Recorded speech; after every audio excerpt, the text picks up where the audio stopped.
Hi, I'm Greg. I'm the lead singer for Lipstick Generation. And I'm Greg. I'm the lead singer from Lipstick Generation. Wait, what? I figured as long as I'm going to screw up half the time, might as well just roll with it. All right. And I'm Steve, the bassist. I had a lot more coffee today than last week. That's fair. And today on the Listed panel, we're talking about a Kiss album that maybe Steve likes more than I do. I guess.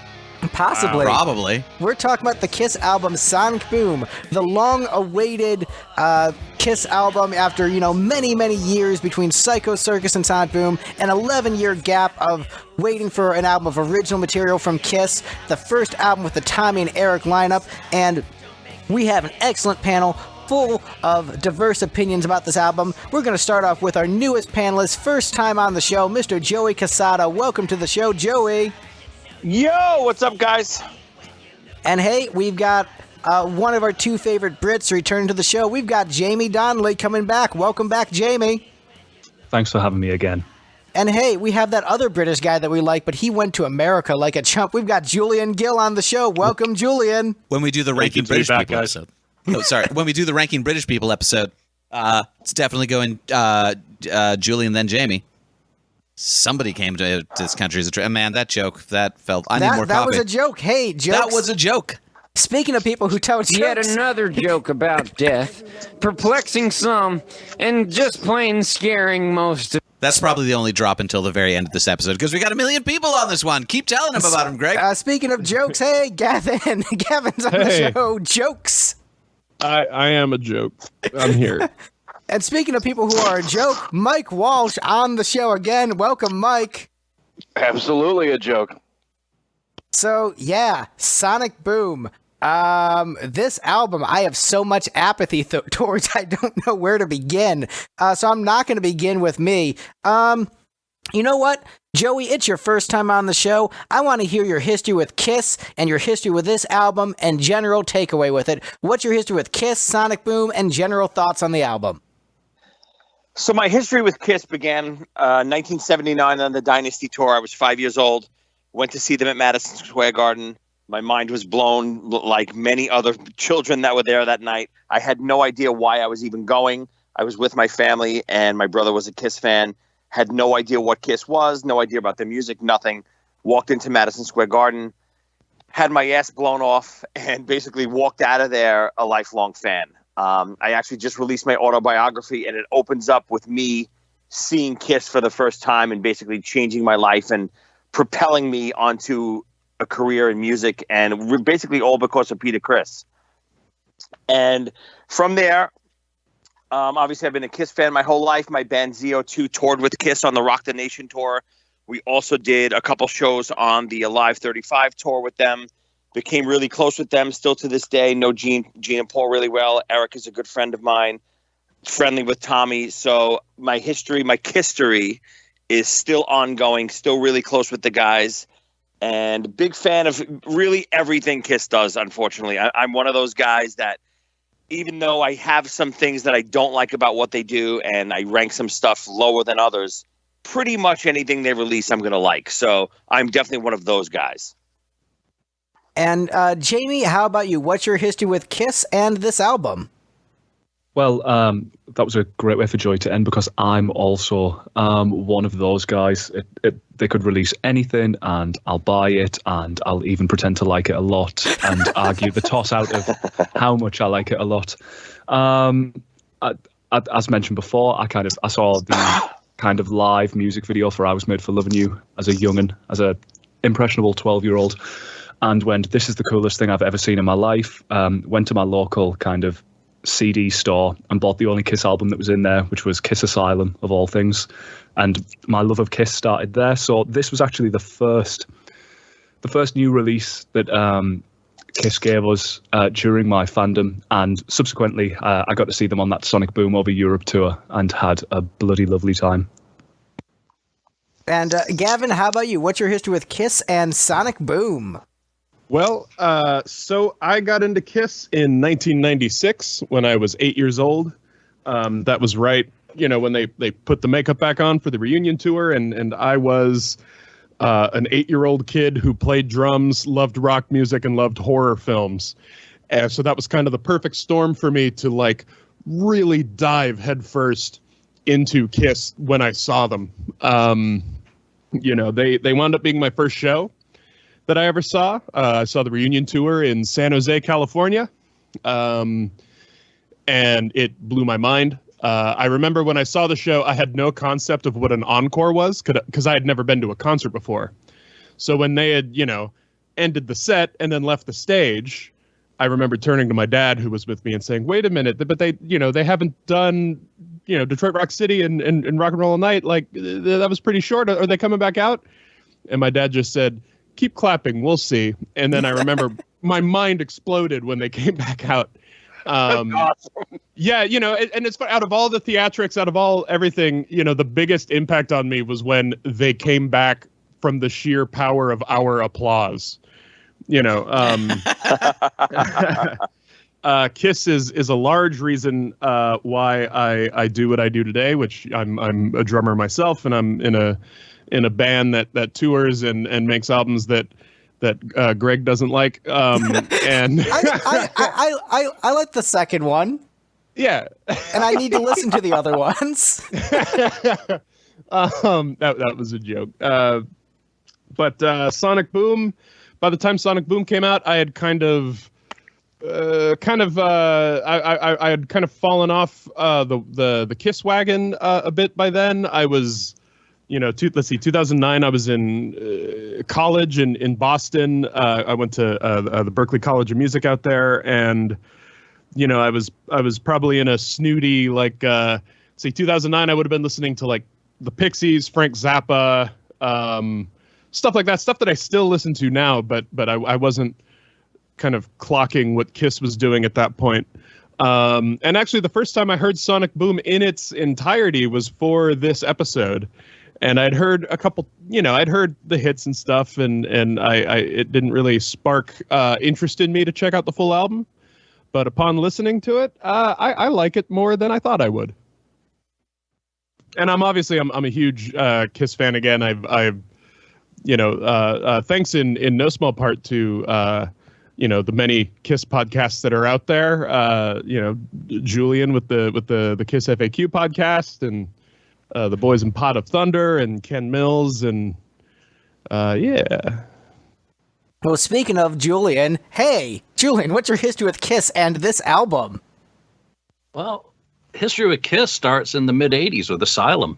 And, the MTV era got me into the band. I don't know why, still can't quantify why, but it started a lifelong addiction, one that I continue to enjoy to this day. Sonic Boom, that was the culmination to an 11-year wait of a final, what was hopefully then going to be a final Kiss album. So I was looking forward to it. I was thrilled to bits when Modern Day Delilah, came out as a single. And I was just glad at that point that Psycho Circus was knocked off as what was likely to be the final studio album from the band's career. So it was a success no matter what I thought of the album. And Mike, how about you? What's your history with Kiss and Sonic Boom? Yeah, so I got into Kiss in the mid-'90s. The first album of theirs that I can remember looking forward to and coming out was Psycho Circus, although technically it probably would have been Carnival of Souls under the radar. But yeah, Psycho Circus came out and I liked it. I didn't think it was nearly as good as a lot of their best stuff, but it was cool to be a young fan and get a new album from your favorite band. And then we went into a long, brutal wasteland where my favorite band was not making music, but they were still kind of touring for the most part. And it was really difficult at times to defend, because people love to attack Kiss, and it was like, oh, they don't even make music. And I was like, yeah, I guess right now they kind of don't. So finally, when they announced they were making a new album, I was ecstatic. I was really thrilled. It almost kind of felt like my first time getting a new Kiss album again, because when they did Psycho Circus, I was a pretty fresh fan and really young, so I just kind of assumed they reunited. That's just going to happen now, no big deal. So I was really able to cherish the anticipation of Sonic Boom and really look forward to it, read what they were doing in the studio, what's it going to sound like? Finally, hearing when they put Modern Day Delilah up online, going with a bunch of friends to all buy copies of the album at Walmart at midnight, and they weren't even doing a midnight release. Some guy was just like, oh, I guess I can like go find the box of them and open it up for you. And he did, and it was awesome. And we all bought it, and we all listened to it in the car afterward, and it was really cool and exciting. And yeah, I just love it. It's a great album, and it's really what I think Psycho Circus should have been. And Steve, how about you? What's your history with Kiss and Sonic Boom? So much history.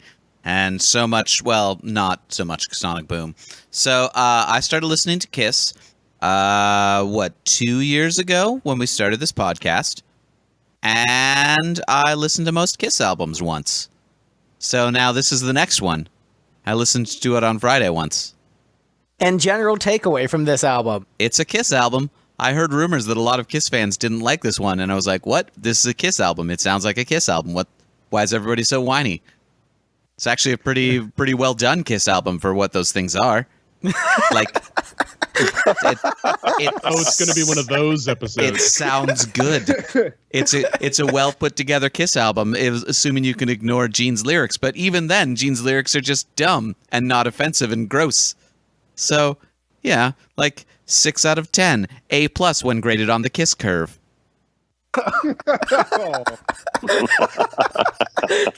All right, so now that's a fan. That's a fan right there. All right. The first time we went to Rockin' Pod, there was people interviewing people about their Kiss fandom and history of it.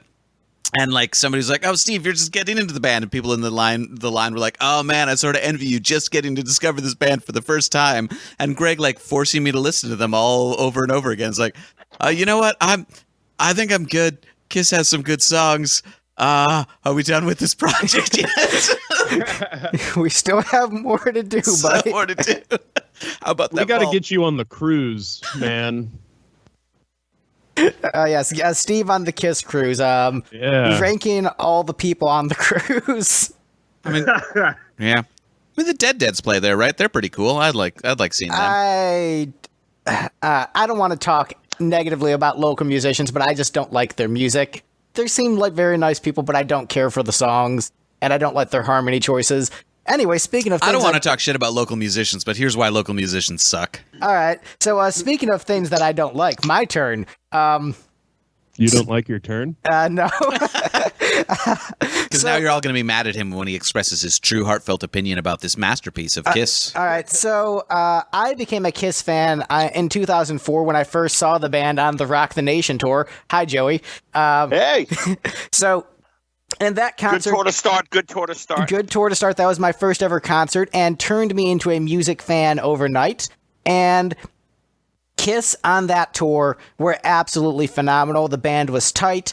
Paul could still sing very well. The set list was interesting. And it turned me into a music fan overnight because the show was so magical. So I'm not one of those original lineup only guys. My first show was the Tommy and Eric lineup, and they killed it. And I became a huge Kiss fan, went and discovered the back catalog, and at that time, Psycho Circus was the last album. And I waited patiently for years and was really hungry for a new Kiss album because I felt there should be something that sort of legitimized the Tommy and Eric lineup, because a lot of people said, oh, they're just, guys wearing the makeup, they're not actually making music. And so I wanted something that showed how great this lineup really was. And Live to Win was an album that really impressed me and had some amazing songs. And so I had high hopes for Sonic Boom. And when I heard the album, I just thought it was okay and predictable. And it was very much sort of the standard of predictably great. Predictably okay. And that... Yeah, that's fair. There were so many bands around this time who were... It's the inevitable phase of these bands where, like, we're going to do an album that harkens back to our classic sound, and we're going to, strip away all the other influences we added through the years and just get back to basics. But the problem I felt was it didn't really allow Tommy and Eric to offer their own unique stamp on the band. It just sounded like they were trying to ape 70s Kiss without bringing in any new material. When Bruce joined the band, when Mark St. John or Vinny joined the band, or Eric Carr, they all brought something new, interesting, and dynamic that still sounded like Kiss, but adjusted the Kiss sound and left their own distinct personalities on it. And as someone who was a fan of, Eric's playing in many other bands, and I love Tommy in the band Black and Blue, I knew what they were capable of, and all I got were a bunch of songs that were just like, solid B pluses. There wasn't anything that wowed me. There wasn't anything that was terrible. It was all just okay. And apathy is the worst way to feel about Kiss. If I hated the album, at least I would feel something. But instead, I'm just like, it's fine, I guess. And so in that way, this is the most disappointing Kiss album and the bottom of my personal ranking if Jigoku Retsuden wasn't a thing. So conveniently, Kiss packaged their two worst albums together in a single package. Hooray! The Bad Kiss box set. So I don't think this is a bad album. I think it's well produced, it's competently played, and I don't think there's a bad song on here, but there's not necessarily great songs on here. There's not a Who Wants to Be Lonely, a Crazy Crazy Night to Hide Your Heart, and Every Time I Look at You. I feel like, it's like Every Time I Look at You is a masterpiece, sir. Shut up. Oh, Greg. So yeah, this album is remarkably okay, and I'm just so lukewarm on it. And that's my opinions on Sonic Boom, an album I want to love, and I'm just like, alright, fine, I guess. So you guys ready to get into this ranking? Yes. Yeah. Yeah. Say yeah. Can I just say before we start, I'm actually seeing Kiss in this coming Friday, so in about 5. Hey, me too. Days. Oh, you're going to be at the Oakland show? Hell yeah! Nice, yeah. I'm excited. This is my first time seeing him since '96. Well, good news. They're playing Sonic Boom in its entirety at that show. Well, and that's what I was going to say. This is such a weird album to listen to several times in a week to get pumped up for the show, But that being acknowledge said, your statement. Yes. Well, hey, speaking of weird songs to get you pumped, at the bottom of our list, we've got Russian Roulette. Ooh, ouch. So, Joey, you ranked this at the bottom, so thus far your ranking is correct. How do you feel about Russian Roulette being the least best song on this album? Well, before I get into Russian Roulette, I was told that I'd have some time to speak about Rocky 3. Is this true? Yes. Yes. Okay. So, I'm only kidding. So, yes, but I am really upset about your Rocky rankings, and hopefully we can discuss that at another time. But we'll do Rocky 2. The Rocky movies is Russian Roulette. So yes, this is absolutely on the bottom of my list. I have so many. Again, whenever I say anything bad about songs or Kiss, take it with a grain of salt because I still love it. It's still Kiss, and I still love everything about it. But this just happens to be the worst of this album, and it's just for so many reasons. And the main thing, and this is an overall theme for me throughout the record. Me being a drummer, Eric Singer's drumming, let me rephrase that. Eric Singer's recorded drumming, to me, is so lacking in almost all of the Kiss albums, Revenge included. His drumming is, for some reason, since he joined Kiss after the Revenge era and maybe even after Paul's solo tour, he was never able to capture his drumming on record. It just always seems so flat, so lifeless. Like when you guys were talking about the episode of the re-records, his drumming on that, not only the production of it, which to me is god-awful, just actual drum sound and cymbal sounds and just overall tonage of his drums, his playing is just so flat, lifeless, and the best way I can describe it is he just over-enunciates every single note that he plays. It has to be so perfect on what he does, and I get it, he's a technician, but he just never had that swagger and that style that especially Peter had. He had that sloppy shuffle type of style. And even Eric Carr had this just overall groove that Singer just for me never captured. And this album really makes it so abundantly clear that his drumming, to me, is the biggest thing that's hurting this newer Kiss for me. It's just so lifeless, and the way it was recorded, like you guys mentioned on the re-record episode, it just seems like it's one take city, and okay, that was good enough. So a song like Russian Roulette, it just has so many problems. It's, it's typical Gene cliche stuff. There's almost no hooks to it at all. It just seems very, very typical. It almost feels like typical bad 80s Gene to me. It doesn't even feel like, older 70s Gene. And I know they tried to capture so much of the 70s on this record, but I think a lot of it even sounds more like 80s Kiss to me, with like a Tommy Thayer, / Ace Frehley type guitar player playing the song. So a song like Russian Roulette to me is just a bad 80s Gene song. So wait, you like Kiss, right? Well, this is my bottom song. I know. I'm busting your balls, but it's a very apt analysis of it. I would say I do enjoy Eric's drumming quite a bit on Carnival of Souls and Revenge, and on this track in particular. But I want to keep going around the panel. So Jamie, what are your thoughts on Russian Roulette and why you ranked it second from the bottom? I ranked it second from the bottom because I think there's one song that's worse. Good answer. I mean, that is how math works, but it is. Go on. It is. In terms of Russian Roulette, it isn't a great song, but Kiss did promise that they would make this album sound like Kiss, and this probably is the most Kiss-sounding Kiss song on the whole album. As I remember the first time I heard it, as soon as I heard it, it was musically it sounded like 70s Kiss, and Gene was continuing that streak of dog dirt lyrics. So, yeah, what more can you say that hasn't already been said, really? And we've only had one person say about how bad it was. Well, actually, I'm trying a new experiment. I'm going in order of the ranking, so like I'm going to progressively add more praise onto it. So for what it's worth, the bass groove in the verse is really cool, and as I'm sure we've all experienced this, I certainly have to experience this because Kiss, for some reason, didn't translate over here at all. But I spend a lot of time kind of being a Kiss defender and trying to get people to check the band out. And one of the things that I always mention is about how great Gene's bass playing is when he wants to be a great bass player. And I think the groove in the verse on this is killer. Such a good description of Gene Simmons. He's a really good bassist if he wants to be. So speaking of bassists who can be good when they want to be, Steve, what were your thoughts on Russian Roulette? So I feel like I have a much punchier way of describing the lyrics being bad on this than everyone else did, which is that Gene is playing Mad Libs. That's the wrong game.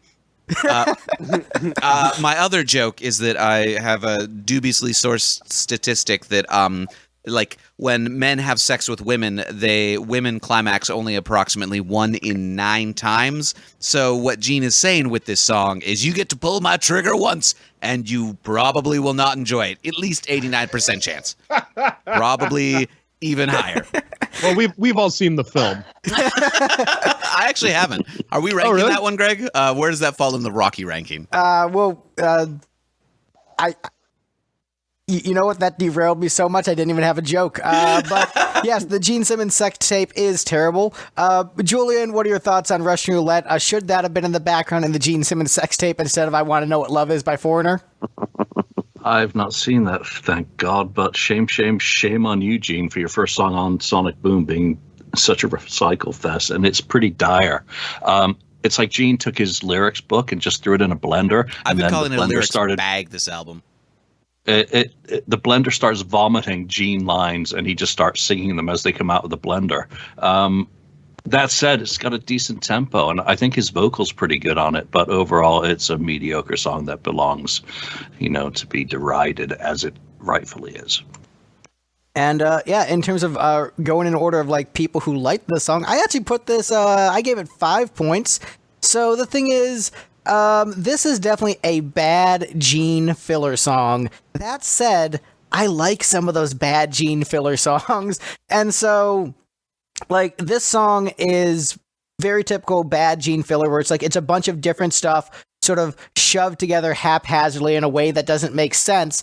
But because there's all those weird tempo changes and like all the shifting of the drums, it's almost like Kiss doing prog. Like, it's not actual prog, but it's about as proggy as Kiss gets aside from The Elder. I was about to say, like, your favorite album is their quote-unquote prog album. Right. So because it has all those weird little, like, musical movements to it, it's actually showing what they can accomplish as a tight band.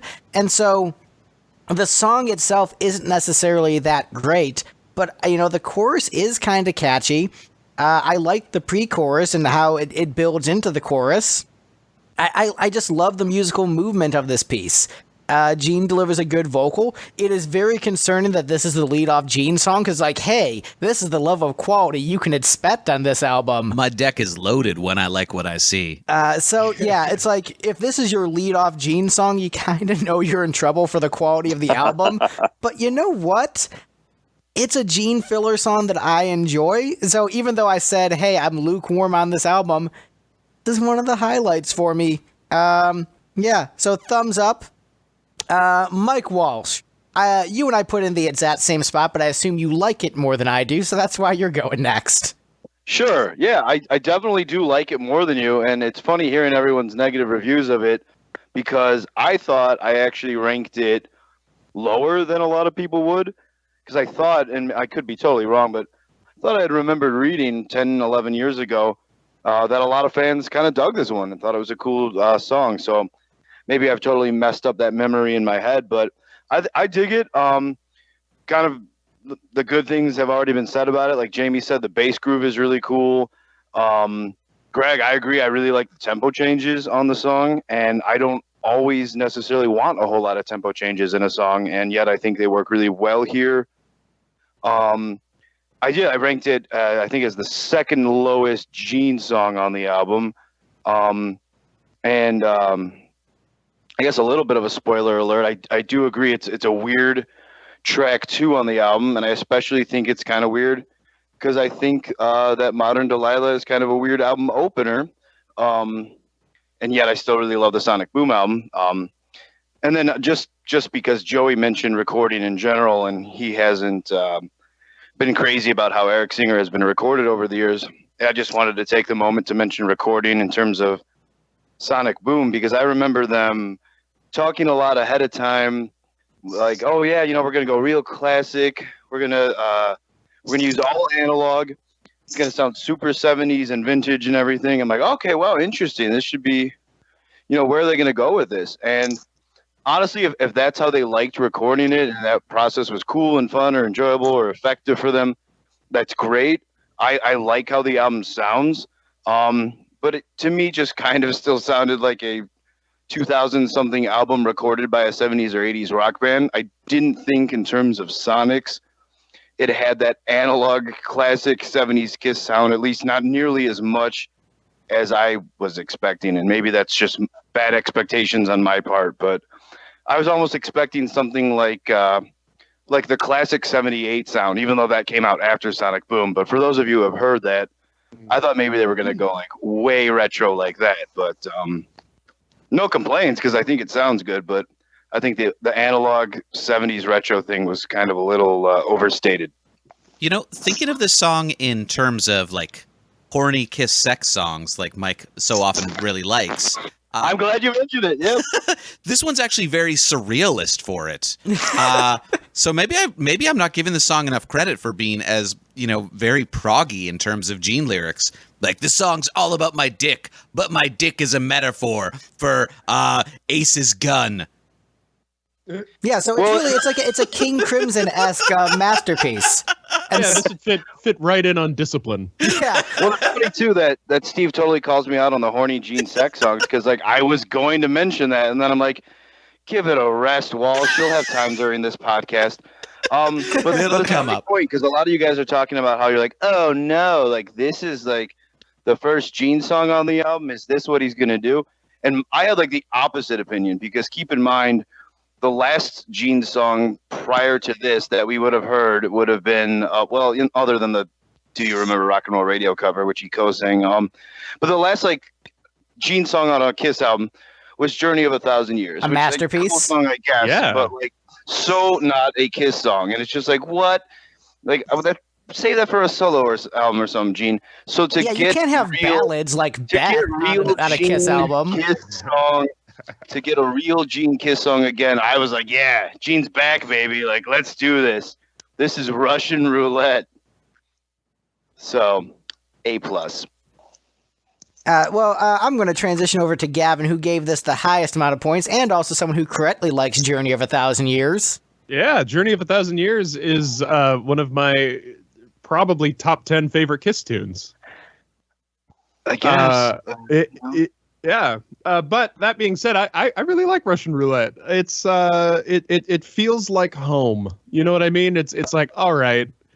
You know, Modern Day Delilah starts out and it's got kind of a new, edgier sound to it than anything Kiss had done in a while, and you know, it's cool and it's great, and then it settles into Russian Roulette, which is just like, all right, this is, you know, I think of it like, you know, I love a really, really good hamburger, right? You know, one that's you know, with like Wagyu beef, and it's got all these nice fancy foodie things, but I can also get down with like just a greasy fucking diner burger, and that's what Russian Roulette is a greasy fucking diner burger. And the chorus, sing the chorus to Burnin' Up With Fever from Gene's solo album over the chorus to Russian Roulette. It's the same thing, more or less, or the same chords, and you can interchange the lines, and it's very fun to do.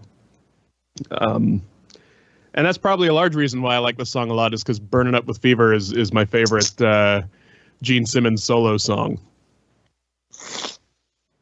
Yeah, I mean, I think this song is remarkably fine on the standard of Gene Simmons songs. Do we have any other comments on Russian Roulette before we move on? I just want to say, to be fair to Gavin, your favorite Gene Simmons solo song is Journey of 1,000 Years. Somehow it just got on a Kiss album.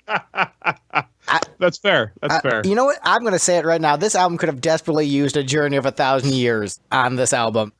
It would be so. No one wanted that. I mean, it's a cool song, but like, you know, this is the album that people wanted in the late 90s. It sounds like Kiss. I mean, yeah, the thing is, Kiss fans, when you talk to them, they don't like Destroyer. They like Rock and Roll Over. This is them going back to Rock and Roll Over instead of Destroyer.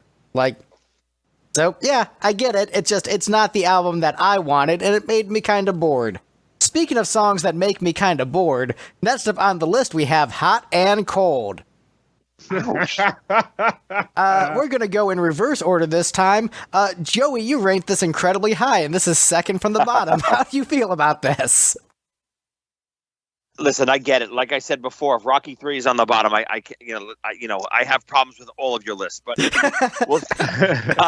but Hot and Cold, to me, it's the opposite of Russian Roulette. It is exactly how some of you described Russian Roulette. It seems like a very typical Gene 70s song to me. It's a song that could almost be on Dress to Kill. It fits in with Ladies in Waiting and stuff like that, and Two Timer. And it just feels like a typical 70s Gene song. It has a really great hook. The one gripe I have about it, again, it goes back to Eric. He has maybe the worst cowbell sound I've ever heard recorded in the history of music. I'm not sure why they left it there. Even the overall mix of the cowbell is just so non-existent. I know what they were going for. They're going for that old 70s Kiss sound, Lover All I Can, and stuff like that with the cowbell. But they could have just done it. They could have executed it so much better. But as a song, I think it's just a really solid hook. I think it does throw back to 70s Kiss. It's what I was more expecting from this record. I was expecting a 70s throwback record like they've been advertising for years for this comeback record. The one thing, it is funny to me because Kiss is such a visual band, and ever since I was a kid, obviously when I first got into them, it was because of their visuals first when I saw them at Madison Square Garden. Even though I toured with Kiss during this time and I got really close with Tommy and Eric, I still feel if Tommy and Eric had their own personas on this record, playing-wise and actual makeup-wise, I feel like I would just enjoy all of these songs maybe 30% more. Just visualizing in my head two different characters playing these songs rather than seeing Tommy and Eric in Peter's and Ace's makeup. Just something always rubbed me wrong about that. And then when I heard this album, it really came to fruition more than ever. But as a song, I really love the song. Yeah, I really respect that take a lot. And I think, it harkens back to what I said at the beginning of the episode, where just like, knowing like the personalities of the players and the chops they have, Right. it really feels like, they're doing their Ace and Peter imitations rather than being like, hey, here's this new thing I can do that Ace couldn't do and that Peter couldn't do. So I definitely get that a lot. But in keeping with the rules of going in order of people who like it, it's Mike's turn next. Mike, you ranked the second highest. How do you feel about Hot and Cold? I'm hot for Hot and Cold. I mean, it's a really cool song. It's I think I get way more 70s from Hot and Cold than I do from Russian Roulette. It's just a straight up like 70s Kiss loving, put a smile on my face. I love the little touch near the end of the song where it was just like the whole too hot. That was just totally like Love Gun era Kiss sound backing vocals to me, and just it's just a fun song. Got a good tempo. I don't really have anything fancy to say about it other than it just makes me very happy in my Kiss loving heart. Gavin, do you have anything fancy to say about it? No, see, all of the complaints that were leveled against Russian Roulette in terms of it being like, kind of a low rent 80s Gene tune. That's how I feel about Hot and Cold. It didn't really do anything for me, other than kind of make me giggle at that kind of weird Gene surrealist lyric thing. Prog Gene. And and I'm a guy who David Byrne and Talking Heads are two of my favorite things. So, surrealist lyrics or lyrics that don't necessarily have any kind of concrete meaning to them are right up my alley. But the person doing it needs to be good at writing. Yeah, and they yeah. This song is just, and I totally agree with Joey about Eric's performance on this album. Eric is a phenomenal player. My introduction to Eric Singer would have been Alice Cooper's Brutally Live, that DVD from the Brutal Planet tour. Such a great DVD. I have that. Oh, yeah. That's so awesome. Oh, well, that was my introduction not only to Eric Singer, but Alice Cooper. And also that drum solo with the flaming drumsticks. Oh, so badass. Great. Yeah, and his playing throughout that whole show is just phenomenal. And so to hear him sounding so kind of flat and relatively lifeless on this album is a real shame. And it was the same thing on Jigoku Retsuden. It was just it sounded deflated. Maybe he's just like, he is deflated. He's disappointed that he's no longer playing rock operas about hell. Does anyone know the timeline of the actual recording between this and the re-records? I think Julian does, and his turn is next. So Julian. Yeah, Joey. It was pretty much immediately afterwards. Same studio, same engineer, same setup. Yeah, you could tell. They were using clasp analog to digital to try and get that feel. So it's pretty wet cardboard box, the drums. But for me, Eric's drums were always the best with the stuff he did with Sabbath and then the Badlands album. So yeah, the first Badlands album was killer with him on it. Absolutely. Yeah, absolutely fantastic.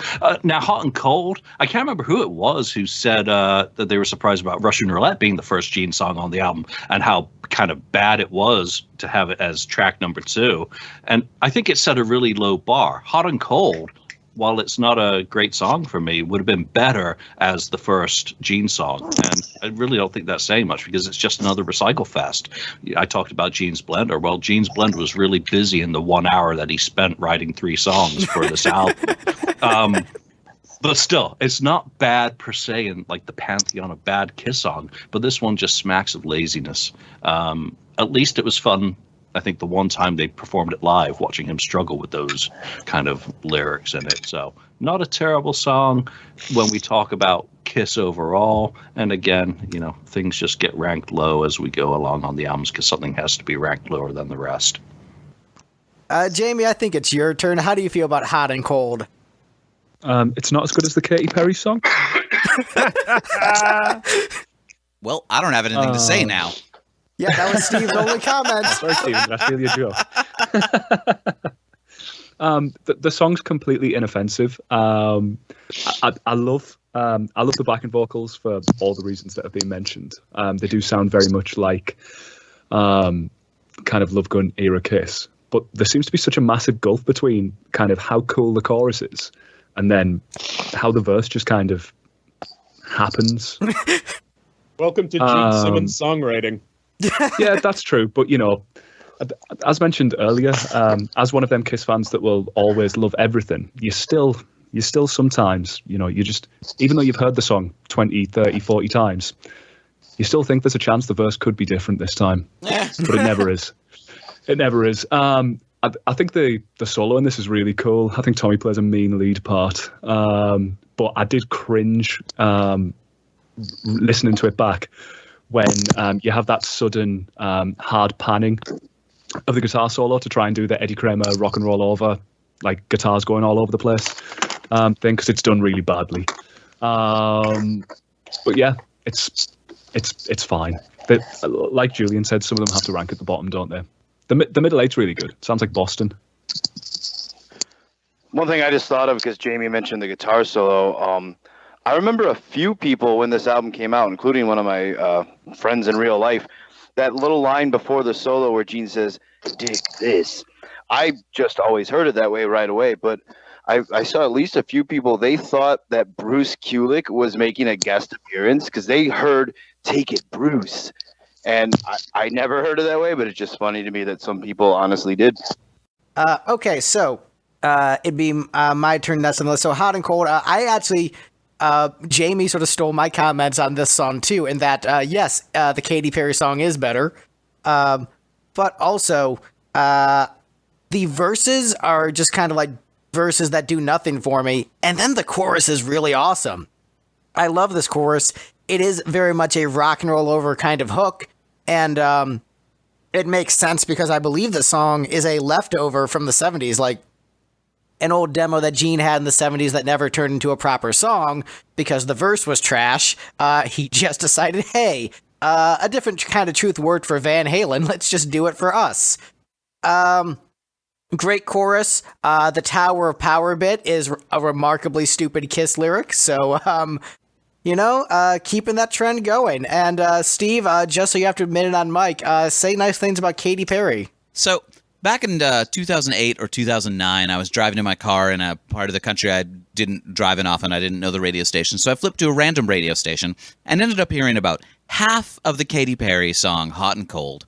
I hate Katy Perry. She's the worst. I probably don't hate her as a person. I hate her as an artist, just to clarify. I don't know her as a person. But as an artist, she's the worst. She's absolutely hot garbage. I don't like her art at all. And I've only heard that one half of that one song once, 10 years ago. But dude, Roar mentions Eye of the Tiger in it. That's awesome. Yeah, I don't care. I could sing the chorus, probably get the words wrong, but I could sing the chorus to Katy Perry's Hot and Cold now, right now, if we wanted me to, and I wanted to, I don't. I listened to this Kiss song, Hot and Cold, once on Friday, attentively, actually trying to, hear what was going on with the song and pay attention, and I couldn't sing it for you at all. So that is to say, the artist that I like the least in the world recorded a better song about a year before these guys recorded this worst song. I put it way at the bottom. The only thing worse than this song, in my opinion, of this album was the fact that they don't have this album on Spotify for whatever reason, so you have to go with a fan upload on YouTube, which doesn't sound very good. Oh yes, that would be Walmart's fault. Yes, because this was a Walmart exclusive. Actually, speaking of that, I've been annoyed by that recently because you can get Black Ice on Spotify. That was a Walmart album. I think the contract expired by that point. Walmart album on Spotify. So yeah, but it sold copies. There's a difference.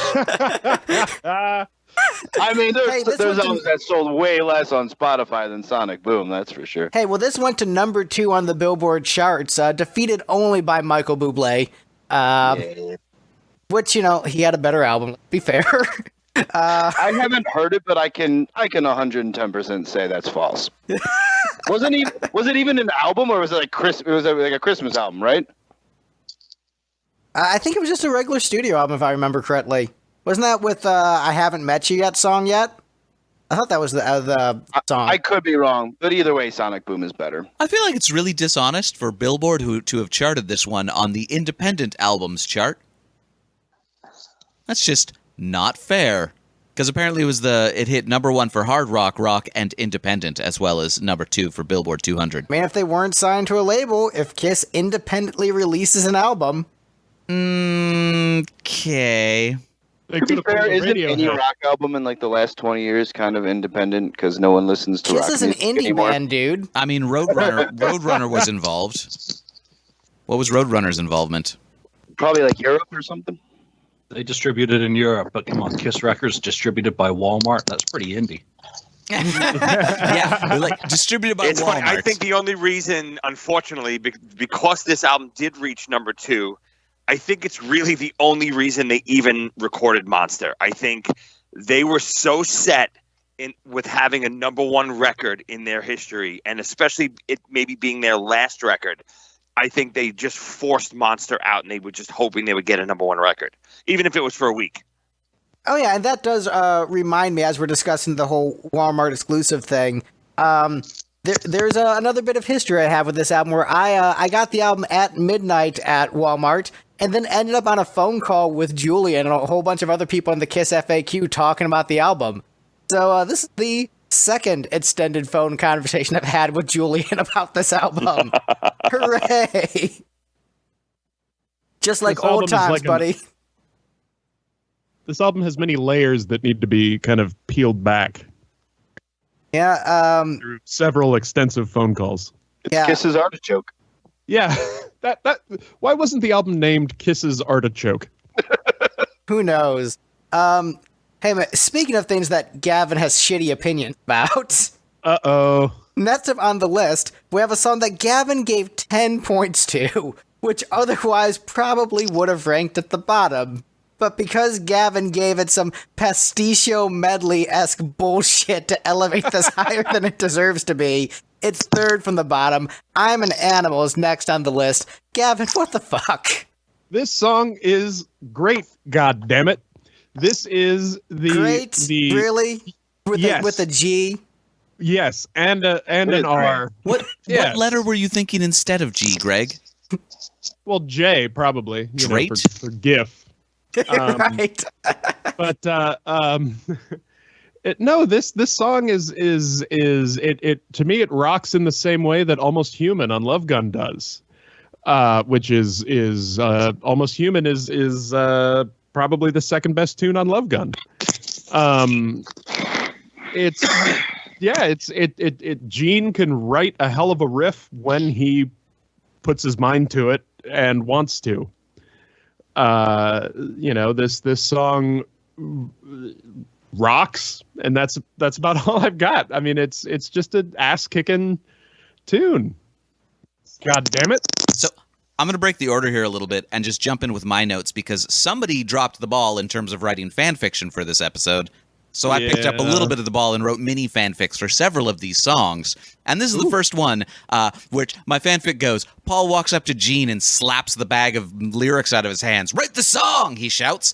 Fine, Gene barks back. I forgot how to do that. Paul, what are some cool things to be? And Paul says, a lion, I don't know, fire, free, hot, whatever. Great, thanks. I got all I need. And then Gene wrote this song. I put it in the middle. Yeah, that's fair. You know what? I'll break order again in saying that hearkening back to my phone conversation with Julian, someone on that phone conversation was really into I'm an Animal, and I immediately lost respect for that person. I'm sorry, I don't remember who that message board member was, but he said that he was working at some dishwashing restaurant job and kept singing the song because he got a leaked bootleg copy before it came out and was just singing I'm an Animal for weeks. What a shitty, annoying song for your coworker to be singing all the time. God damn it. If I was working at a restaurant and some fucking douchebag dishwasher was singing I'm an Animal off Sonic Boom, I'd be like, damn it, why don't you sing a good Kiss song? What the fuck is wrong with you? No. I'm just imagining washing a bunch of plates going, I'm alive and I'm free. Made a fire, made a heat. That's so funny. It is funny, and I will never forget that for the rest of my life. I don't judge people based upon their jobs. I think there's, plenty of people, we all have worked shitty jobs in our lives trying to climb up in society. So I'm not going to judge for that, but I am going to judge for singing I'm an Animal out of every song you could possibly sing in human existence. You're going with I'm an Animal.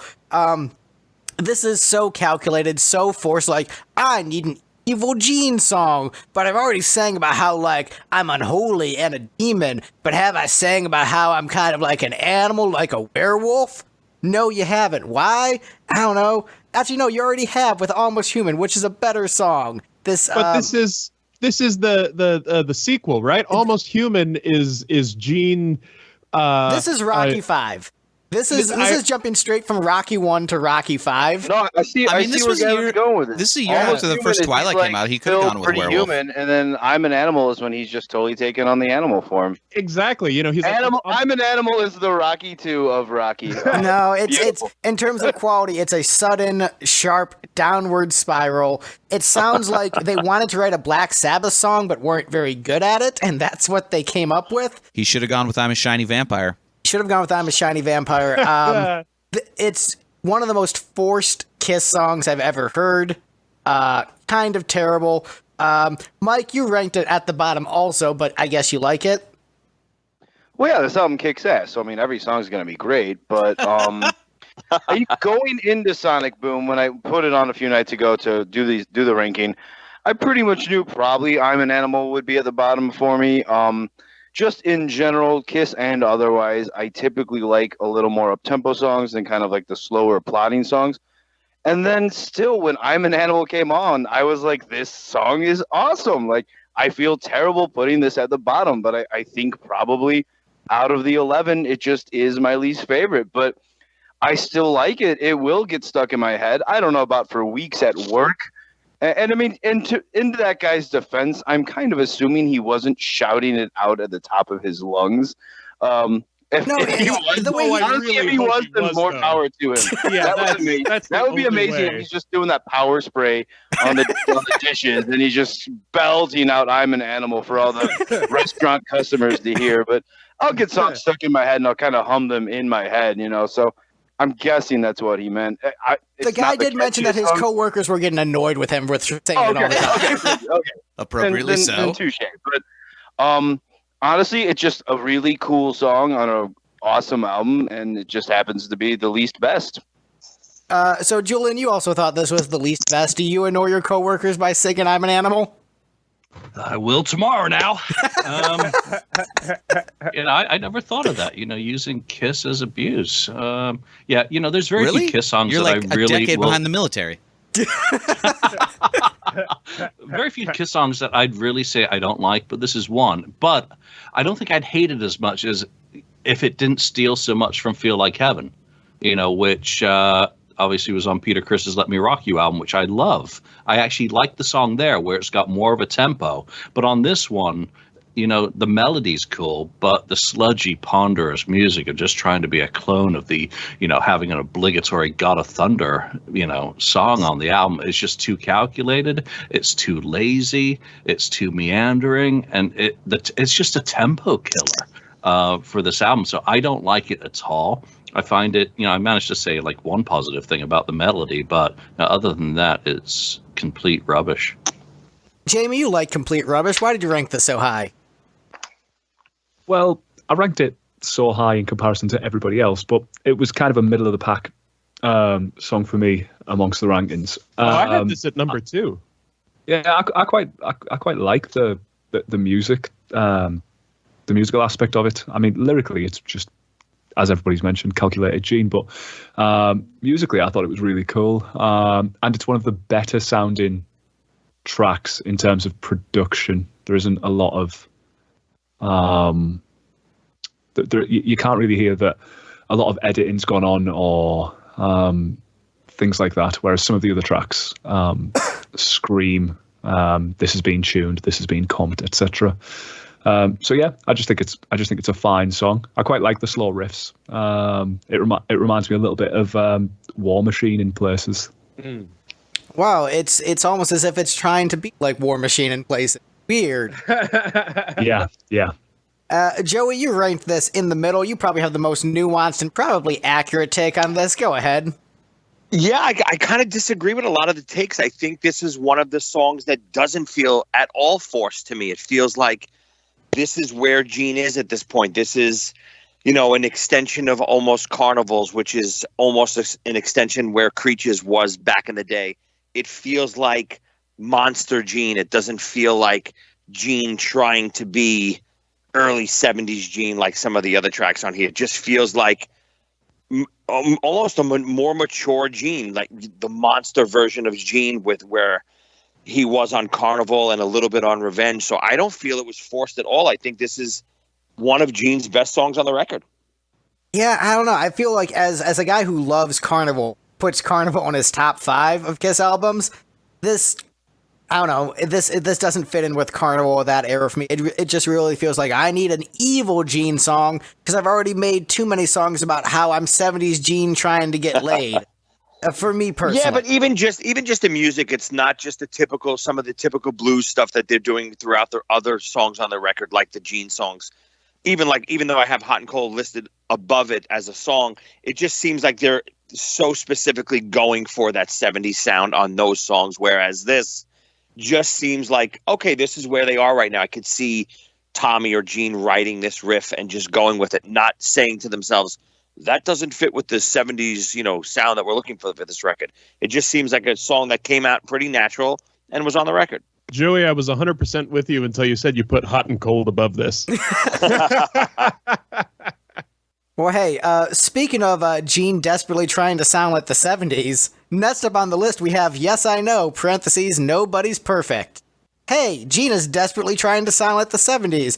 That line, baby, it's time to take off your clothes, is some of the worst delivery I've ever heard on any album and makes this kind of laughably bad when otherwise it's probably an okay song. I ranked it second from the bottom. That's all I have to say. Steve, what'd you think? Oh, did I rank it the next down? I'm just going in random order. I'm mixing it up. Okay, mixing things up. I thought it had a nice use of cowbell. It was a catchy enough melody. The lyrics continue to be just real bad. I make fun of Gene a lot for his gross, dumb, awful lyrics, but this album in particular, he really feels phoned in terms of what he was writing. So Joey, this in many ways to me feels like a sister song to Hot and Cold. Why does Hot and Cold succeed where this one fails in comparison? Well, I agree. I think they did have that mentality going into these songs. Okay, let's write a 70s Kiss song and specifically a 70s Gene song. I just think the execution on this one is pitiful. It's just not a good song overall. You could have the same idea for two songs as far as where you want to go with it as far as tone and tonage and sound and style. But, one could have a great chorus and one has a garbage chorus. And to me, it makes all the difference in the world. Yeah, the lyrics on both of them are a little cheesy, but all Kiss lyrics are cheesy. And that's what I love about them. I want cheesy Kiss lyrics. I don't want, crazy thought out lyrics. I want Kiss to be Kiss. But this song just fails on the execution of the actual song. There's almost no hook to this whole song, especially the chorus. Jamie, you ranked this at the bottom, so I assume you agree with Joey. This is trash. Yeah.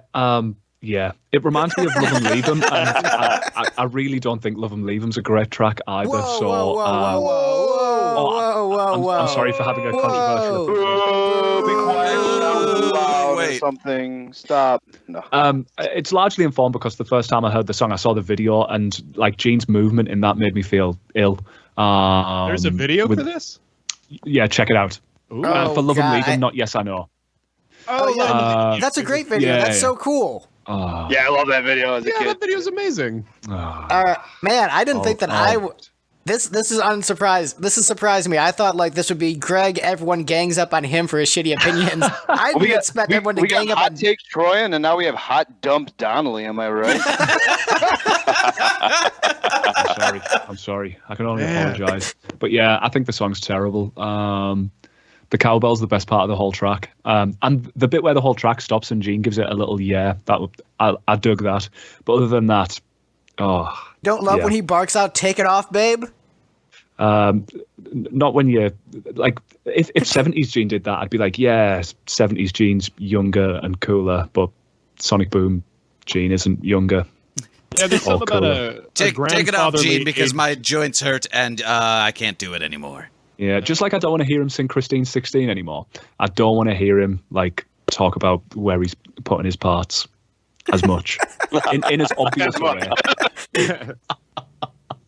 Gavin, what did you think of this one? First off, is Love 'Em and Leave 'Em a Kiss classic with the K? Oh, fuck yeah.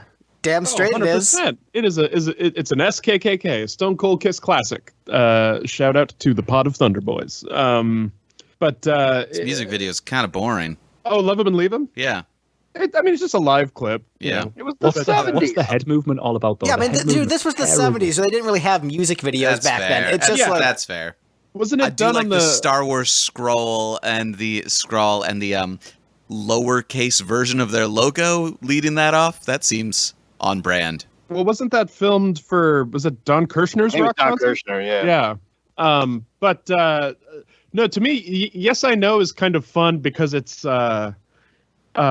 it feels like Gene listened to Mr. Speed and then thought, I can write. Let me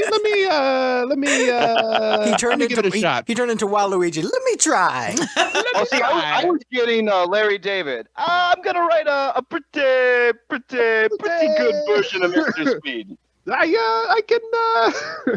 Yeah, no. It to me, this is Gene's weird take on Mr. Speed, and the lyrics. I love these lyrics because they're the most senseless, weird Gene lyrics. If you just read them through and try and follow the logic of what these lyrics are going for, it's all over the place. Because at some points it's like, yeah, I'm your knight in shining armor. Then that's me, baby. That kind of thing. Just and like then all the rest. Yeah, and then he's like, I'm just like every other guy. And then it's like, well, nobody's.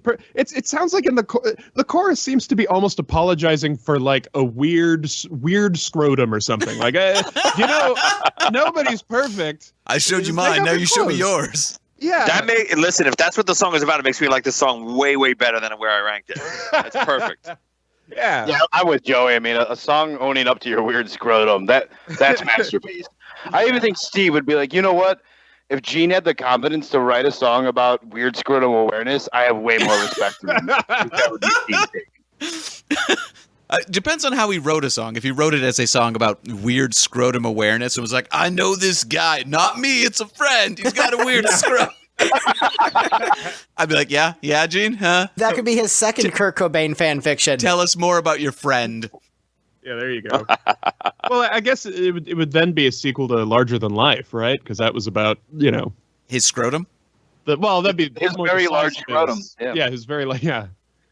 Not big testicles, though, just a big scrotal sack. Yeah, oh, there you go.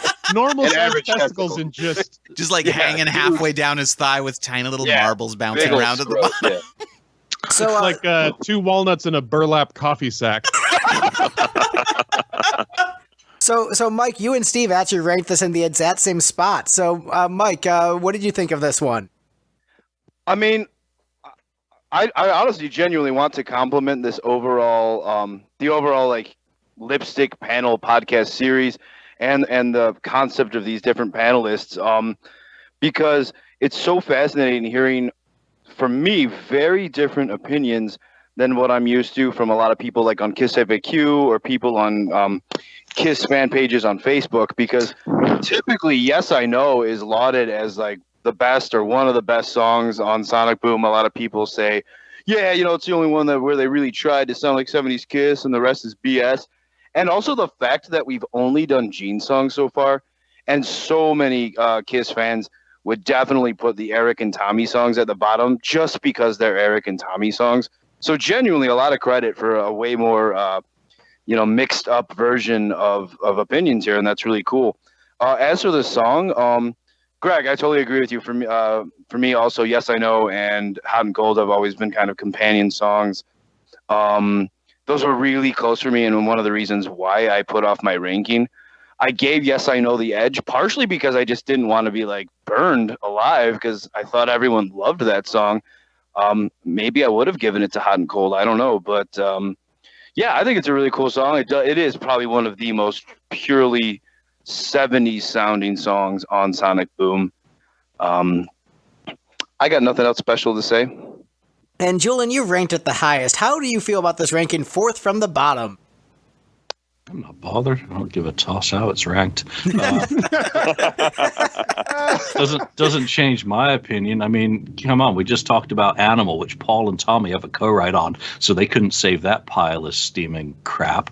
This one, steaming pile of Gene. In the 80s when demos and stuff started circulating, this was Nobody's Perfect was on one that was called the Asylum Demos, which probably means the demo is actually from 1978.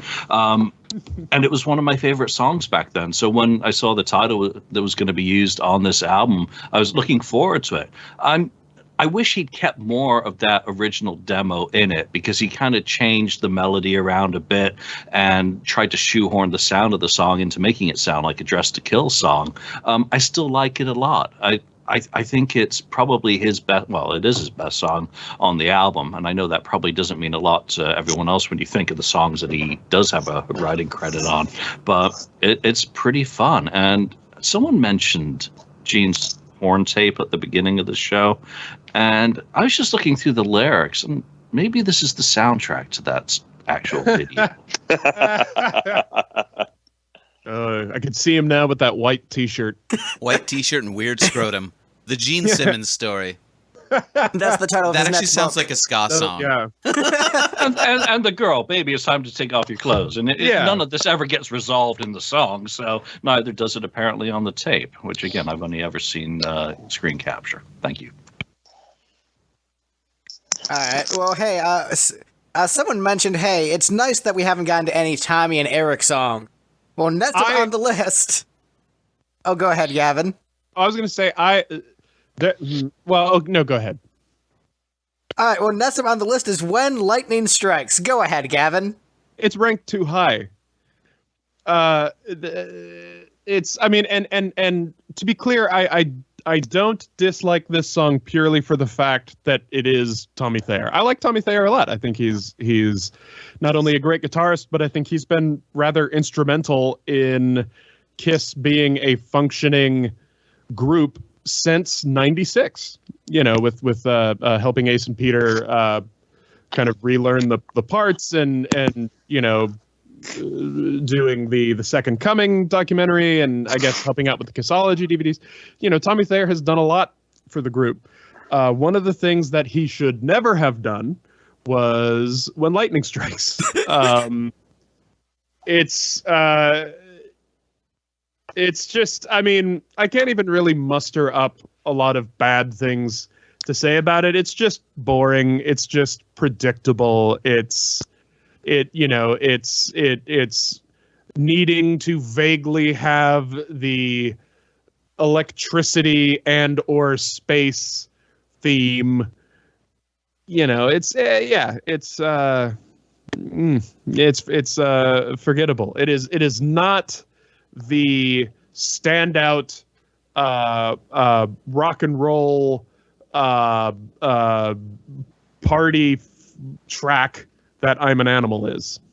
Well, you gave it 2 points. Steve gave it 9 points. Steve, who has famously criticized Ace Frehley in the past as not being that great of a singer, how does Tommy Thayer stack up in comparison to Ace Frehley as a guitar player and also the lead vocals, Steve? Wait, how many songs are on this album? There are 11. Gave it 9 points. Talking about When Lightning Strikes? Oh, I guess I did give it 9. So yeah, how does Tommy stack up in comparison to Ace, your least favorite of the original 4? I think he's fine. He did a decent job. There wasn't some good. The cowbell tone was really bad. I think Joey commented on that earlier. That maybe they're just like, I don't know, cowbell tone on this album is bad. I wrote more fan fiction about this one. It goes, Tommy goes up to Paul and says, "Hey Paul, what's up, Tommy? Let's write a song. I borrowed Gene's bag of bad metaphors." Fine. And that's how this song came to be. It's like a Tommy Thayer Mpreg. But you still ranked it third. or fourth, sorry. Yeah. So did you think he was an okay vocalist his first time doing lead vocals on an album, period? Yeah. His vocals didn't suck. Do you think he's a better singer than Ace? I mean, I didn't notice his vocals being particularly stand out. I was like, oh, this is a different vocalist who did this one. Okay, Tommy, sure, that's fine.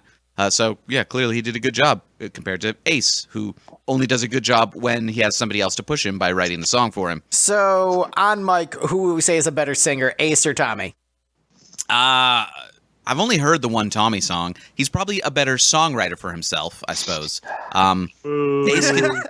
Ace can do a good job when someone else writes the song. But what about that whole 78 solo album? Yeah, the bad one. Oh, you mean the worst solo album?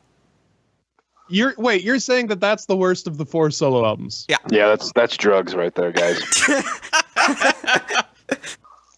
Yeah, between the one which was like written by the good songwriter of the band and the guy who's a great songwriter when he's not writing for Kiss and the weird jazz album, yeah, his was the worst. Oh. Yeah, that sounded most like guys, a Kiss cover I'm album. gonna have to hang up now. Yeah, I got you, Joey. I get it. I mean, that's more absurd than putting Rocky 3 at the bottom. I mean, It's close. Between that and Rocky, I mean, come on, guys. Really, Jesus Christ. I'm not here to make friends. Clearly. Yeah, let's shift things back to one of our panelists who ranked it lower. Joey, you gave it 4 points. How did you feel about this and Steve's opinions? Well, this song is weird for me because I actually secretly love the song. The song, as it is, just as a song, I really enjoy the song. The problems I have with it are more like what you said. It's about having to give Tommy something to do with, lightning and electricity and space and all that stuff. And, just like they kind of did with Eric on Monster with his rock and roll type song. I just feel like if they had their own personas and their own personalities, just even visually, this is actually a pretty standout song for me, just as a actual melody and hook. And even this actual quality of the recording to me is better than some of the other songs on the record. It's just, I can't get over the fact that they just pigeonhole him into this Ace box, and it just drives me crazy.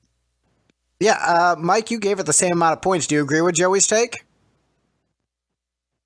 Yeah, I mean, somewhat. I don't really disagree with it. I just have my own take. I like the song. It's a cool, just kind of a cool riff, cool swaggery song to me. And I know the lightning electricity thing bothers a lot of people. I'm, even as a huge Kiss fan, willing to admit that maybe feeling the need to do that was a little hokey, but honestly, I'd rather have a song about, Tommy singing about when lightning strikes than some weird depressing song about like apartheid or something that just doesn't belong on a Kiss album. That sounds awesome. So I'm cool with it for what it is. Even though there's like some AC/DC in there and some Head East in there. Like I know people have kind of said it's just a hack kind of rip-off song, but it's just an enjoyable song. I mean, call me a clown, but it's just the kind of song I would drive around to in my Camaro if I owned a Camaro on a nice summer evening or something. And I listen to music primarily just for enjoyment and just feeling good about life. And it totally achieves that for me. It's just one of those songs. Can I say go ahead. I love the image of 2009 Kiss letting the first Tommy Thayer lead song be a song about 1980s era apartheid South Africa. That would be the ballsiest thing that band had ever done. And now I want this 2009 South African apartheid era Kiss tune sung by Tommy Thayer. Gavin, can you write that fan fiction for me and give me? That would be amazing. Give me a shout out or something. Yeah. Or it would just be like Kiss covering, Peter Gabriel's Biko or something like that. Oh yeah, Biko. So Julian, do you think this song should have been about apartheid? This is Paul Stanley's "Fuck You" song. If you remember when Paul went on tour for Live to Win, at one of the shows, someone shouted out from the audience, "Tommy Thayer sucks."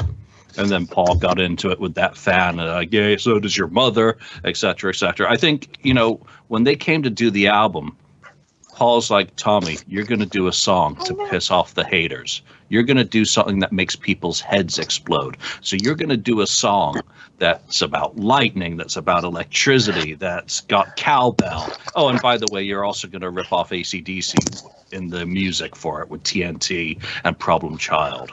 And we're going to include another lyric about the ground shaking. We don't have enough of those this album. Yeah, so I actually like it musically. And I never skip it, but I think it was because of that guy shouting out Tommy sucks that this was just why they decided to troll the haters. It's a troll song. I agree. I almost think why not let him sing it live then? Rather, if they're going to give him his lightning song, then don't let him sing Shock Me anymore. It's just ridiculous. If you're going to do it, go all out. Well, but to be fair, then that would mean we would have to hear either this song or Out of This World live. And quite honestly, I would rather hear them shamble through Shock Me than either of these two songs. Yeah, and they did try Out of This World live, and it didn't work. It's terrible. Yeah, it was just, new Kiss songs are like dead holes in a set, for many concert goers. There's like 10 people in the audience who's singing along to say yeah, and everyone else is going to take a piss or get a beer.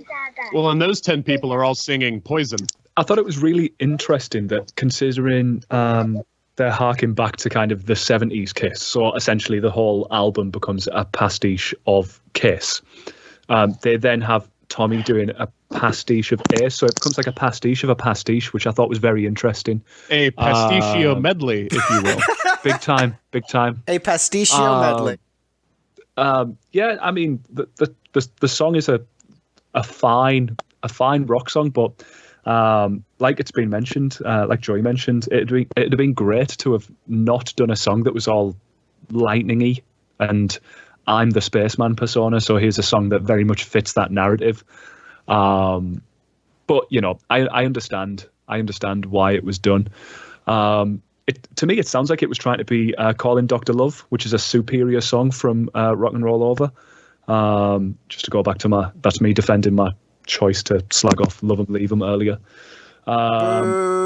Boo. Sure, that's an acceptable opinion.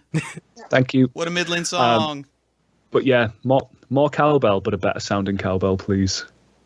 Such a bad sounding cowbell. It's so weird. Okay, so I actually, look, I enjoy the cowbell on this. Maybe I'm just excited. Don't you dare. I might sample that cowbell for Regdar. I'm just excited that cowbell is there, so maybe that's what it is. Less about the cowbell actually sounding good and more just happy the cowbell is there. I like the song. I think the riffing is very good. I think it's a well-written, well-performed song. I think the melody is good. I think Tommy gives a good vocal. It is incredibly predictable, incredibly by the numbers. But I think, like Joey said, the song itself is actually pretty good. And, spoilers for the next episode, I think Out of This World is actually not a very good song and kind of hurts the song retroactively when you pair the two of them together. Where they're absolutely agree. Yep. I agree. They both have that same theme, but one is just kind of bad. This one's a pretty good song. Like, just all around, well constructed, well performed, and I think I think for the first lead vocal in the catalog, Tommy does a good job. I wish he had more of his own identity. I wish there was more of his musical creativity, because I know his musical background. I know what he's capable of. And this is him doing his, Ace Frehley cosplay. And I know he can do better than that, and so it's disappointing in that respect. But as a song, I can't knock it. It's a thumbs up for me. I thought I was the one who didn't like this album. I'm really confused. Spoiler alert, I like Out of This World even more. All right, well, Mike, we all know you have shitty opinions. Speaking of Mike's shitty opinions... Is Greg being so mean to Mike today? Yeah, that's... goddamn. No, I love Mike. Mike's my buddy. I love him. He's a great guy. He's got a great heart. He loves Rocky IV. He doesn't love Cobra enough, though, so that's a big flaw with him, that he doesn't realize how great of a film Cobra is. Great film. I'll rewatch it, but It's a masterpiece, sir. A goddamn masterpiece.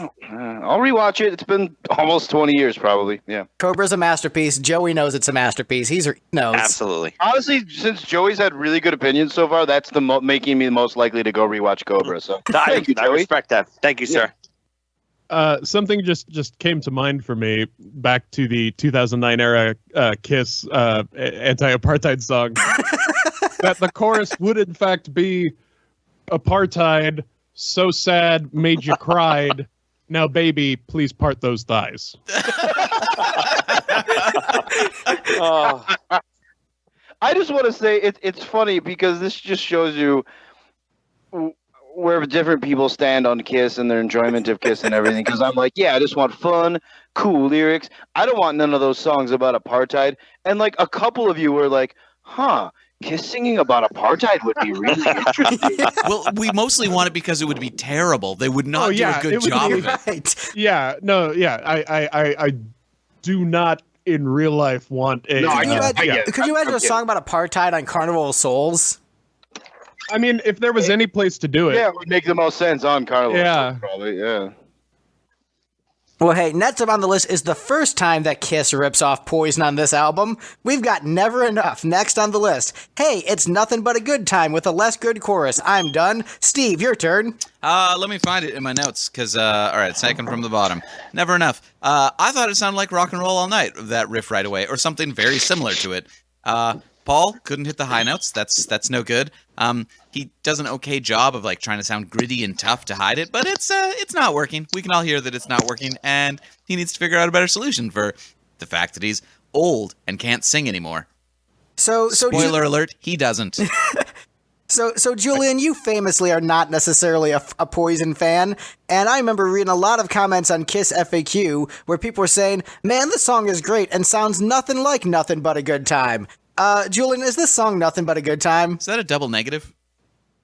Yes. This is nothing but a good. I fucking hate Poison. Because I know a lot of Kiss fans love Poison, and come on, Poison is pretty much Kiss in the 80s, but I'd rather eat Bret Michaels' stage-worn bandana than ever hear this song again, or Poison. And the best thing about the 2004 tour was I miss Poison.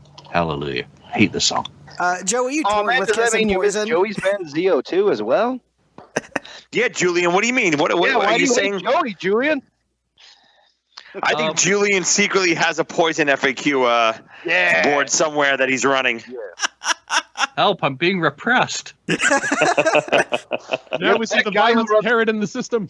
That guy who runs the Poison website, Jonathan Grill. You're not fooling anyone, Julian Gill. And Joey, I am sorry. I did catch part of the ZO2 set, but I was doing the Platinum Experience at night, so I have a legitimate excuse. Okay, yeah, okay. I'll take it, Julian. It's okay. I forgive you. So, Joey, how did you like this cover of Nothing But a Good Time? Yeah, I have. I mean, I have the exact same notes. It literally is Nothing But a Good Time. But I actually do like Poison, and I do enjoy the song. Yes, is it a blatant ripoff? Of course it is. And is it as good as Nothing But a Good Time? Absolutely not. But it's still a fun Kiss song. Again, when I put on a Kiss record, that's what I want. I want to have a good time. I want to enjoy the music, upbeat, positive messages. And that's what this song is. So it's a guilty pleasure song, but absolutely it's a ripoff of a Poison song. Mike, do you recognize this as a ripoff of a Poison song? I do recognize it definitely, having that Nothing But a Good Time vibe. And I will even go further. I love Poison, don't get me wrong, but I will also agree with you that Nothing But a Good Time is a better chorus. However, and I'm surprised no one has mentioned this yet, back in the day in the 90s when my cousin and I were really falling in love with rock music, we first loved Aerosmith, and then we loved Kiss even more. And so then pretty much we were just like comparing everything else to Kiss. And I was always just trying to be like, have you heard of this cool band? Whatever. They're good, but they're no Kiss. And I remember discovering Poison and us really liking them. And I remember hearing Nothing But a Good Time, and I thought it was a great song. I was like, but Brian, isn't it pretty cool that Nothing But a Good Time riff kind of sounds like the Deuce riff? So in a way, I'm kind of cool with Paul like taking it back, ripping it off back or whatever. Like, so I mean, it's it's not exact, and Deuce is a Gene song, not a Paul song. But I'm like, all right, Nothing But a Good Time has a little bit of that Deuce feel. Never Enough is definitely has a lot of Nothing But a Good Time feel. Honestly, that aside, though, I still really enjoy the song. It's not my number one Paul song on the album, or even my number two Paul song on the album, but it's not my least favorite Paul song on the album. And I think it's just another good, really fun rock song. And I don't hate the fact that it's nothing but a good time. It's all gravy, baby. Yeah, so I kind of do hate that it's nothing but a good time in the sense that I like Poison a lot. And Tommy Thayer co-wrote this song. He was in a hair metal band in the 80s. He should definitely have been aware of what Poison was doing and should have noticed that, hey, I just ripped off a Poison song by accident. I like the lyrics. I like the chorus a lot, but it's just they took another song that's better and then made it worse, and I think that hurts the song a lot. Jamie, what do you think about them ripping off Poison blatantly on this track? Well, like it was mentioned earlier, Poison kind of ripped off Kiss in the first place with Nothing But a Good Time. So all they've done is rip themselves back off. But I really like Poison and I really like Kiss. I think this is a great song. It's like a classic pop rock feel good Kiss song. It made me feel somewhat similar the first time I heard it, not now, obviously. It made me feel similar to how Shout It Out Loud makes me feel, where it's just like a really short-ish song and it's just from beginning to end, it's just hooks. I really like the syncopation on the line "Never Enough" in the chorus. I really like that. I thought that was smart of them. But yeah, it rips off Poison. But when have Kiss not ripped off people? And, yeah. So Gavin, I don't know if are you a fan of Poison? What's your stance on Poison? Honestly, I get Poison and Motley Crue mixed up all the time. I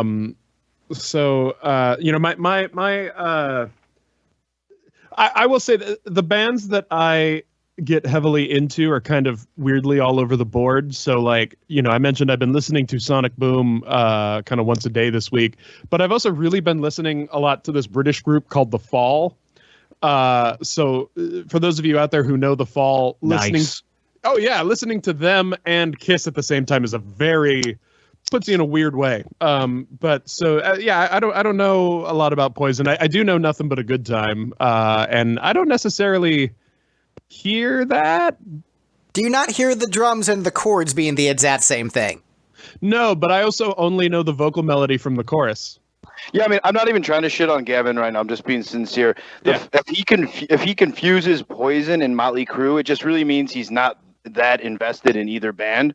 Oh yeah. So I'm not all that surprised that he just must not know Nothing But a Good Time. I guess it would be like nothing but a good time. It's almost like ranking Rocky 5 higher than Rocky 3. But I guess correct. Gavin, it's not that chorus melody that is the ripoff. Yeah, it's the verses. And the thing is, I think it's the matter if you just like pulled both up on YouTube and A-B'd them, you're like, oh, that is the exact same song. They didn't even try to hide it.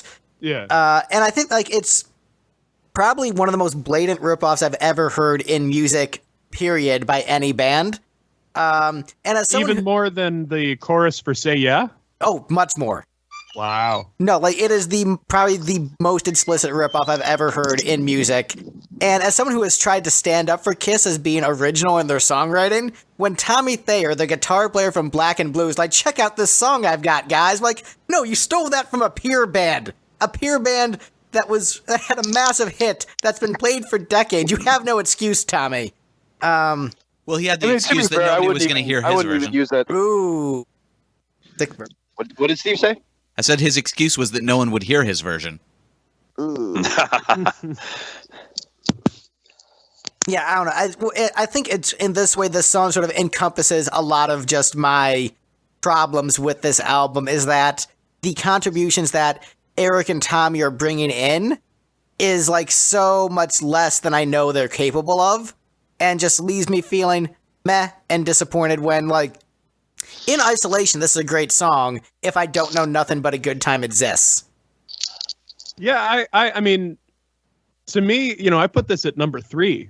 Because you don't know the verse to that song. Exactly, yeah. And to me, this was just like, yeah, this is, much in the way that, like, Russian Roulette and Yes I Know are kind of, Gene Simmons scraping his barrel, kind of putting what he's got out there. To me, Never Enough is like a quintessential kind of middle of the road Paul Stanley song, where I like it and it's catchy and it's, you know, one of the tunes that jumped out at me more, but you know, no more than say like Radar for Love. Well, no, that's a bad example. But that's another example of Paul Stanley ripping off other bands. So that's a good point too, example. actually. Yeah.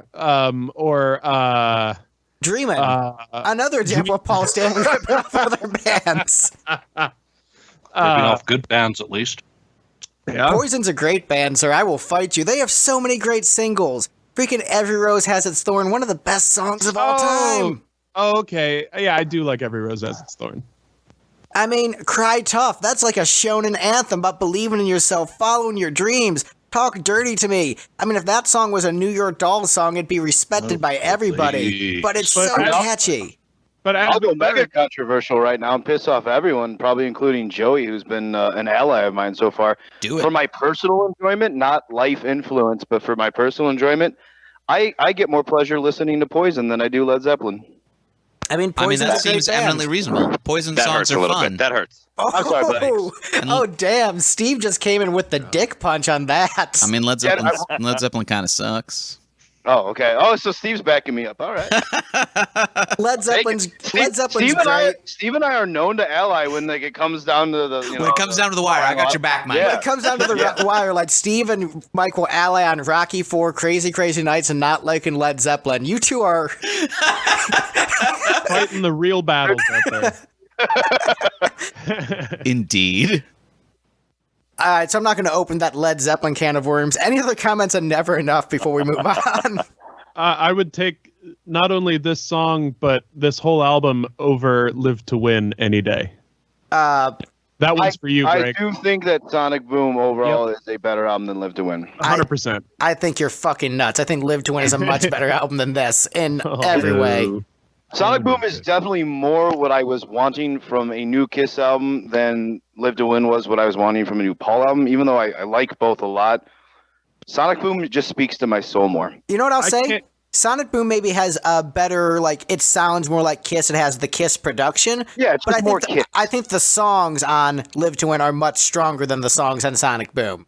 So it might not have the production that we want from a Kiss release, but I think the songwriting is leaps and bounds. There's nothing on Live to Win as good as I'm an Animal. There's no, okay, no, now you're wrong, but you know. Come on. Hey, well, speaking of things that Gavin is wrong about. Uh-oh. Thanks for listening to the Lipstick Panel, hosted by Lipstick Generation. Lipstick Generation's music can be found on all major streaming platforms and at lipstickgeneration.com. If you're listening to the podcast on YouTube, be sure to like, comment, and subscribe. Let us know your ranking of the subject in the comments down below. Feel free to leave us an episode suggestion also. If you're listening on Apple Podcasts or your favorite podcast app, please leave a review and tell a friend about our show. Thanks and rock on.